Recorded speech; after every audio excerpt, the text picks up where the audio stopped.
সংসারে আমাদের জীবনে যখন কোনো সুখ বা দুঃখ আসে, তার জন্য আমরা কাউকে না কাউকে অবশ্যই দায়ী করে থাকি, তাই না? এই ব্যক্তি আমাদের সাথে এরকম কাজ করেছেন, তাই আমার সাথে এমন হলো। ওই ব্যক্তি যদি এমনটা না করতেন, তাহলে আজ আমি ওই স্থানে পৌঁছতে পারতাম। সবই আপনার দৃষ্টিভঙ্গির ওপর নির্ভরশীল, আর যদি আপনার দৃষ্টিভঙ্গি এমন হয়, তাহলে তা অনুচিত। সত্যি কথা বলতে, এই সংসারে ভিন্ন ভিন্ন ধরনের মানুষ আছে। এটা আপনার উপর নির্ভর করছে কিভাবে তাদের স্বাগত জানাবেন। একবার ভাবুন, আমি আমার দুটো হাত সামনে নিয়ে এলাম, দুটো মুঠো খুলে দিলাম। দুই প্রকারের মানুষ আসবেন, কিছু না কিছু দিয়ে যাবেন। এই মুঠো যদি আমি বন্ধ করে দিই, তাহলে না কেউ আমাকে কিছু দিতে পারবে, না আমার কিছু যাবে আসবে। নিশ্চয়ই বুঝতে পারছেন এই দুই ধরনের ব্যক্তি কারা এবং তারা কি দিয়ে যান। আমি যদি নিজের মুঠো খুলে দিই, তাহলে কিছু ভালো মানুষ আসবেন, আমাকে আনন্দ, সন্তুষ্টি, জ্ঞান প্রদান করে যাবেন, ভালো অভিজ্ঞতা দিয়ে যাবেন। কোনো খারাপ ব্যক্তি যদি আসেন, তাহলে তিনিও খারাপ অভিজ্ঞতা দেবেন, যার থেকে আমি শিক্ষা লাভ করব। এই সব কিছু আমি লাভ করতে পারি। মুঠো যদি বন্ধ করে রাখি, তাহলে আমি কিছুই পাবো না। দেখুন, এই সংসারে প্রত্যেকের জীবনে এরকম। প্রত্যেকের জীবনে সবকিছুই আছে, ভালো খারাপ দুই মানুষই আছে। ভালো অভিজ্ঞতা আছে, খারাপ অভিজ্ঞতা আছে। নির্ভর করছে আপনার উপর যে আপনি কি করবেন, এনাদের স্বাগত কিভাবে জানাবেন, কার থেকে কি বুঝবেন, কি শিখতে পারবেন, আর কোন দৃষ্টিভঙ্গি নিয়ে অগ্রসর হবেন। এটাই নির্ধারণ করবে যে আপনার জীবন কেমন হবে। আসুন আমার সাথে ভালোবেসে বলুন, রাধা রাধা। জীবনে যখন কোনো ব্যক্তি নিজের লক্ষ্য প্রাপ্তির জন্য নিরন্তর পরিশ্রম করতে থাকেন, চেষ্টা করতে থাকেন, তখন তিনি কষ্ট অনুভব করেন। কখনো শারীরিক কষ্ট, কখনো মানসিক কষ্ট। এবার উনি এটা ভাবতে থাকেন যে আমি কি উচিত করছি নাকি অনুচিত করছি। কারণ অন্যদিকে এমন একজন ব্যক্তিও আছেন যিনি একদমই পরিশ্রম, চেষ্টা করছেন না। তিনি মদিরা পান করেন, বিলাসিতায় জীবন কাটান, অলস প্রকৃতির হয়ে ওঠেন, নিদ্রাতে বিলীন হয়ে থাকেন আর ভাবেন যে তিনি সুখ লাভ করছেন। কিন্তু এরকম কেন হয়? কারণ যখন আমরা সৎ পথে থাকি, উচিত পথে চলি, লক্ষ্য প্রাপ্ত করার জন্য চেষ্টা করতে থাকি, তখন আমাদের ভেতরে থাকা নেতিবাচক শক্তি এবং পাপ এই দেহকে ত্যাগ করে দেয়।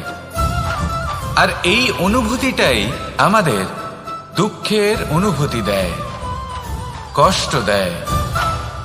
এবার সেখানে যদি আমরা কুপথে চলি, অনুচিত পথে চলতে থাকি, তাহলে আমাদের ভেতরে থাকা পুণ্য এবং ধনাত্মক শক্তি আমাদের দেহ ত্যাগ করে দেয়। আর এই অনুভূতির কারণেই আমরা সুখ অনুভব করি। কিন্তু কখনো ভাববেন যে এই সুখ বেশি সময় পর্যন্ত থাকে না। সেই জন্য সবসময় মনে রাখবেন, যদি আপনি জানেন যে এটাই আপনার লক্ষ্য, এটাই উচিত পথ, শুভ পথ, তাতে নিরন্তরভাবে এগিয়ে যেতে চেষ্টা করতে থাকুন। এই কষ্ট আপনাকে সুখের পরাকাষ্ঠায় কখন পৌঁছে দেবে তা আপনি জানতেই পারবেন না। আসুন আমার সাথে ভালোবেসে বলুন, রাধা রাধা।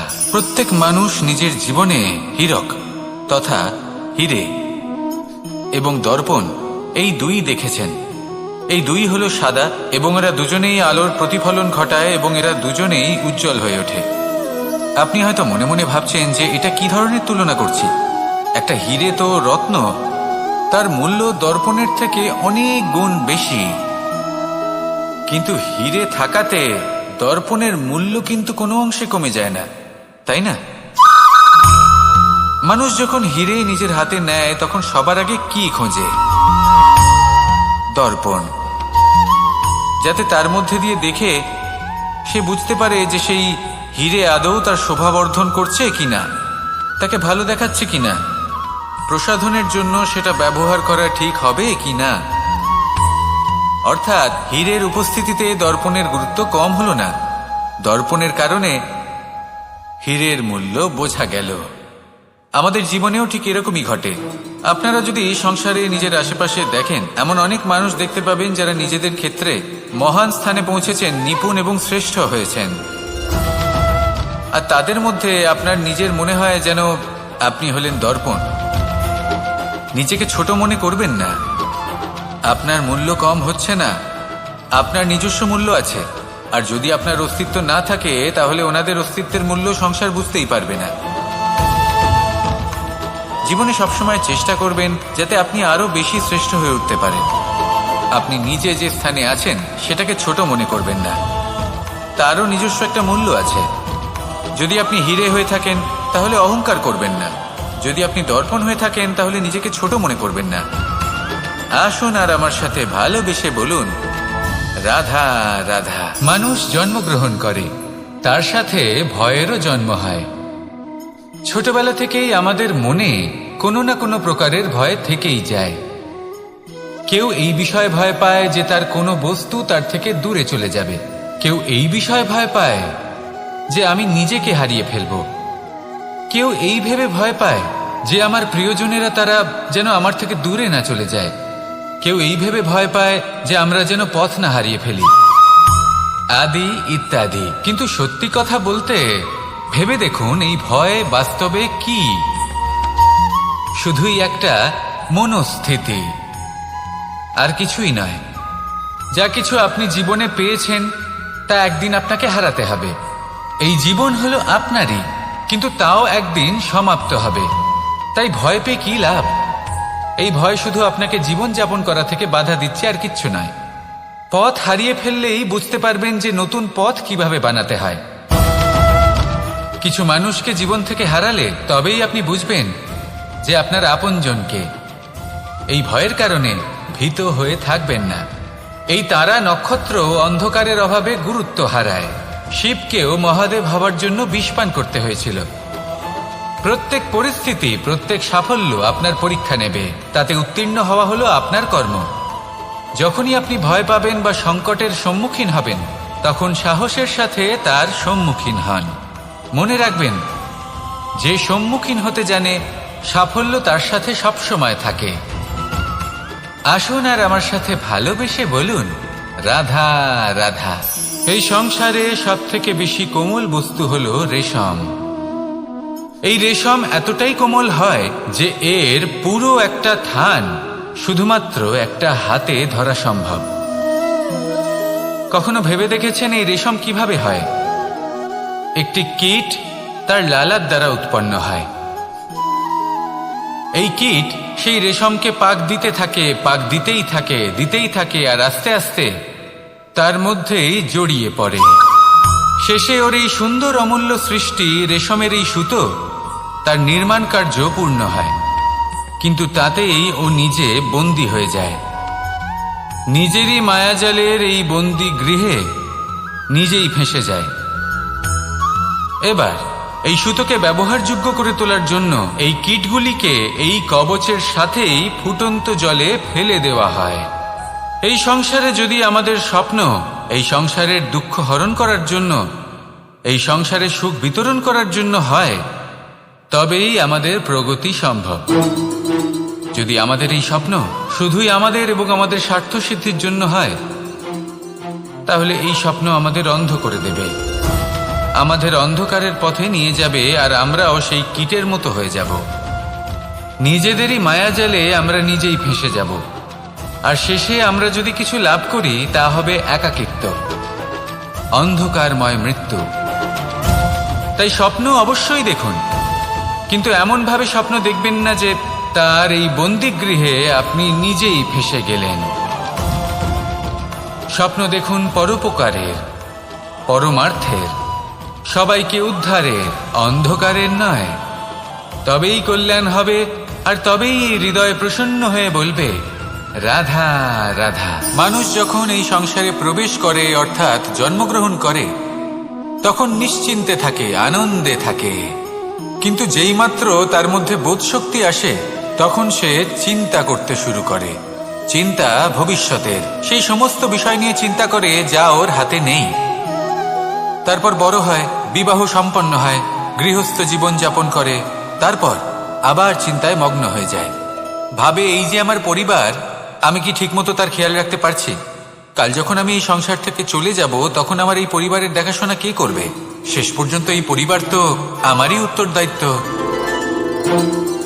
যাক, আপনাকে একটা প্রশ্ন করি। এই সংসারে আসার পূর্বে আপনি কি এই প্রশ্ন করেছিলেন, এটা ভেবেছিলেন যে আমাকে ছাড়া এই সংসার কিভাবে চলবে? করেননি, তাই তো? তাই আপনার এটা নিয়ে দুশ্চিন্তা করার প্রয়োজন নেই যে আপনি যখন এই সংসার ত্যাগ করে চলে যাবেন তখন কি হবে। আপনি যখন ছিলেন না তখনও এই সংসার চলছিল, আপনি যখন এই সংসার ত্যাগ করবেন তখনও এই সংসার চলতে থাকবে। যদি কোনো বিষয়ের প্রভাব থাকে তা হলো আপনার আজকের তথা বর্তমানের কর্ম, অর্থাৎ আজ আপনি কি করছেন, কার জন্য মঙ্গল করছেন, কাকে প্রেরণা দিচ্ছেন, কাকে সাহায্য করছেন, কোন উদাহরণ প্রস্তুত করছেন। আপনি এই সংসারে যে ছবি অঙ্কন করবেন সংসার সেটাই মনে রাখবে। তাহলে শুধু সৎকর্ম করুন, মঙ্গল করতে থাকুন, আর আমার সাথে ভালোবেসে বলুন রাধা রাধা। একবার একটা শেয়াল বনে বিচরণ করছিল। ও একটা ছোট্ট শাবক দেখতে পেল। ও ভাবলো আজ একেই আমি খাবার হিসেবে গ্রহণ করব। আশেপাশে দেখলো কেউ দেখছে না তো, কেউ ছিল না, আর সেই শাবকের ওপর আক্রমণ করলো, যা হলো একটা ঘোর অপরাধ। বনের নিয়ম অনুসারে আপনি কখনোই শাবকের উপর আক্রমণ করতে পারেন না। তারপর এই খবরটা যখন রাজা সিংহ জানতে পারলেন, সভার আয়োজন করলেন। কিন্তু সেখানে শেয়াল বলল, আমি তো এরকম কিছু করিনি। কিন্তু যদি আপনি এরকম বলেন, কোনো প্রমাণ দিন, এর কোনো সাক্ষী আছে? তখন রাজা সিংহ পেঁচাকে ডেকে পাঠালেন, যে সেই মুহূর্তে বৃক্ষের শাখার ওপর বসেছিল, সে সব কিছু দেখেছিল। পেঁচা সব সত্যি কথা বলল, আর শেয়ালকে মৃত্যুদণ্ড দেয়া হলো। এবার এই কাহিনী আমি আপনাকে কেন শোনালাম? কারণ মানুষও কখনো কখনো এরকম কর্ম করেন যা শিয়াল করেছে। এটা ভাবেন কেউ দেখছে না, যখন আমি অনুচিত কর্ম করতেই পারি। কিন্তু না, আপনি যাই করুন না কেন, কেউ না কেউ অবশ্যই তা দেখছে। কোনো ব্যক্তি না হলেও কোনো প্রাণী, না হলে কোনো যক্ষ বা দেব বা প্রেত। যদি এনারা কেউ না দেখেন, তাহলে ধরিত্রী মাতা দেখেন, যেখানে দাঁড়িয়ে আপনি সেই কর্ম করছেন, তাই না? তাই একটা কথা সবসময় মনে রাখবেন, কে দেখছেন কে দেখছেন না সেই বিষয়ে ভাবা ছেড়ে দিন। এটা খুব সহজ কথা। আপনি যদি উচিত কর্ম করেন, উচিত ফল পাবেন। যদি অনুচিত কর্ম করেন, তাহলে আপনি অনুচিত ফল অবশ্যই পাবেন। সেই জন্য উচিত পথে চলতে থাকুন, উচিত কর্ম করতে থাকুন, আর আমার সাথে ভালোবেসে বলুন রাধা রাধা। সুখ, দুঃখ এবং শক্তি, এই তিন হলো এই সংসারের ত্রিদেবের মতো। আমাদের জীবনে যা কিছু ঘটছে এই তিনটির ভিত্তির উপরেই হচ্ছে। আসলে এই সংসারের একটা নিয়ম আছে, যখনই আপনি কিছু লাভ করেন, এই সংসার আপনার পরীক্ষা নেয়। এটা জানার জন্য আপনার পরীক্ষা নেয় যে আপনি যা কিছুই লাভ করেছেন, আপনি কি আদৌ সেটার যোগ্য কি না। ঠিক সেইভাবেই এই সুখ, দুঃখ এবং শক্তি আপনার পরীক্ষা নিয়ে থাকে। যখন সুখ আসে, তখন সে আপনার পরীক্ষা নেয় যে আপনার মধ্যে অহংবোধ জাগ্রত হয়নি তো। যদি অহংবোধ চলে আসে, তাহলে সুখ সেখানেই সঙ্গ ত্যাগ করে। দুঃখ আপনার ধৈর্যের পরীক্ষা নিতে থাকে, আর যদি আপনার মধ্যে ধৈর্য না থাকে, তাহলে এটা আপনাকে আরো বেশি দুঃখের গভীর অন্ধকারে ঠেলে দেবে। সেখানে শক্তি পরীক্ষা নেয় আপনার বিনম্রতার। যদি আপনি বিনম্র না হন, তাহলে হয় এই শক্তি আপনার সঙ্গ ত্যাগ করবে, নয় এই শক্তি বিনম্রতার অভাবে আপনার পতনের কারণ হতে পারে। এই সংসারে যে কোনো ব্যক্তি যিনি এই পরীক্ষায় উত্তীর্ণ হয়ে থাকেন, এই জীবনে তিনি সাফল্য লাভ করেন। আসুন আমার সাথে ভালোবেসে বলুন রাধা রাধা। আমি মনুষ্য রূপে জন্ম নিয়েছি এবং সমস্ত কর্ম এই রূপেই করেছি। কিন্তু আশ্চর্যের বিষয় হলো যে আজও মানুষ আসেন এবং হাত জোড় করে প্রার্থনা করেন যেন আমি ওনাদের সহায়তা করি। আপনাদের একটা কথা বলতে চাই, আমি সকলকে সাহায্য করতে পারবো না, কিন্তু আমি শিক্ষা অবশ্যই দিতে পারবো, জ্ঞান প্রদান করতে পারবো। এমন কিছু জ্ঞান যার ভিত্তিতে মানুষ যা চাইবেন তাই লাভ করতে পারবেন, যদি সঠিক কর্ম করতে থাকেন। যখন কংসের অসুররা গোকুলে ধ্বংসলীলা চালাচ্ছিলেন তখন আমি কারোর থেকে সাহায্য চাইনি।